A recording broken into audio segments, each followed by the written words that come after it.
Hey everyone, it's Jessica Edwards in Wilmington, North Carolina. So this question comes up all the time, and I don't know if I've ever talked about it. And it's when a seller is leaving a property or moving out about TVs on walls.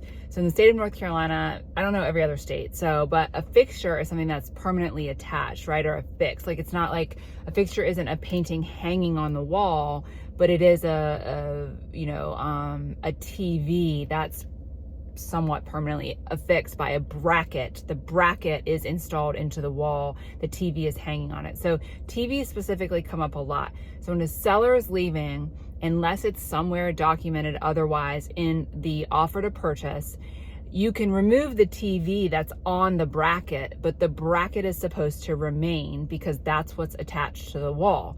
So sometimes sellers will ask, well, I want to take the bracket with me if I'm taking the TV with me because it fits my TV and I don't want to have to go find another bracket. No, leave the darn bracket. This is why. If you take that bracket, now a lot of times now they're just,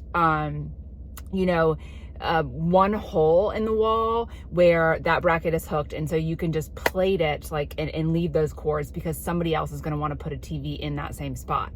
The issue comes up here. If somebody removes that bracket and say there are holes everywhere, say it went to get hung and needed to go somewhere else, say it's drilled in multiple places, they've got to patch holes, potentially fix sheetrock, whatever, drywall, and then paint over it in those spots.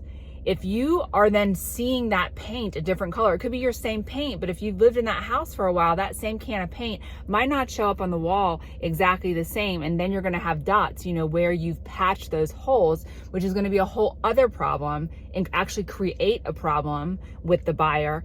It is time and then money and potentially a problem when you could have just left the bracket where it was, buy a new one. So leave the TV brackets, do not remove them. It's not worth the potential problems it can bring up. It's just leave the brackets. So these are my thoughts. If you have any questions or comments, please let me know and check us out at thecarolinasfinest.com. Thanks for listening.